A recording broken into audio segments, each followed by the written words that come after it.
1, 2, 3, swing. 1, swing, swing, swing, swing. Ganyan.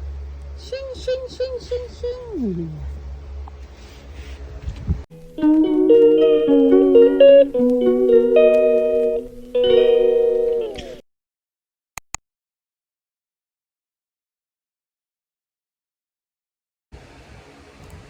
Hello guys, good afternoon.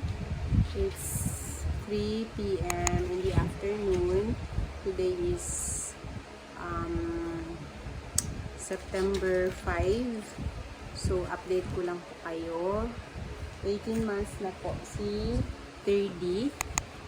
Sorry po if ngayon lang ako nakapag-update sa ngipin ng anak ko. So yun na nga, 17 pa or 16 o parang 16-month-old siya. Napansin ko na yung pamamaga ng ngipin niya. So, hindi nga nagkamali yung pedya niya, sa taas yung nauna. So, yun. Ito na. Pakita ko po dito. Ayan. Yan na po yung ngipin niya. Lumabas na po yung sa taas. So, parang sakto 18 months lumabas yung ngipin niya. Yun. So, ayun na po siya. Ang ginagawa ko po palagi every morning, minamassage ko yung gums niya. Siyempre malinis yung kamay natin.